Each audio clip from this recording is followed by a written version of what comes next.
Alright. Say hi, YouTube. Okay, so it was getting close to 9 minutes and my husband was bringing the baby down. So I'll go ahead and finish my story now. So, yeah, I was telling you I had to have the catheter for most of the time that I was in the hospital. And we had to schedule our visitors around them, like coming and checking my bladder. And it was kind of weird. I wish that wouldn't have been the case, but it was. And I have never been so jealous of my husband getting up to go to the bathroom in the middle of the night.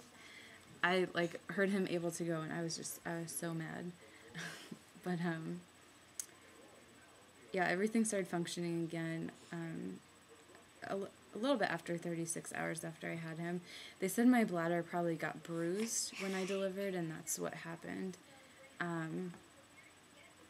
And then they checked my hemoglobin and everything, and it was down to I think the lowest it got was 6, and it's supposed to be 13 or higher. And so I almost needed a transfusion, but they kept checking my numbers and they were going up instead of down, so that was good. So no transfusion. Connor was a healthy boy with APGAR of 8 and 9.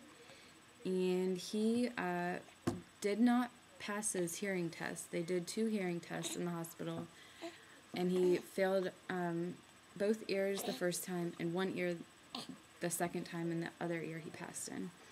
So we were freaking out a little bit in the hospital, wondering if he could hear or not, because he did not respond to sounds at all. The door could slam and he didn't wake up, and you could clap your hands next to his ear and he wouldn't wake up or look at you or startle or anything. So we were kind of freaking out. But apparently it was because all the fluid in his ears from, being in fluid all the time, that was making his eardrums like that. And a couple months after he was born, we took him in to get rechecked, I think 8 weeks after, so when he was 8 weeks old.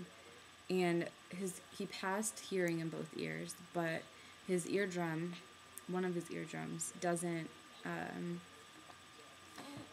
I'm sure you know how the eardrum works. It's supposed to vibrate with noise and stuff, and his didn't do that.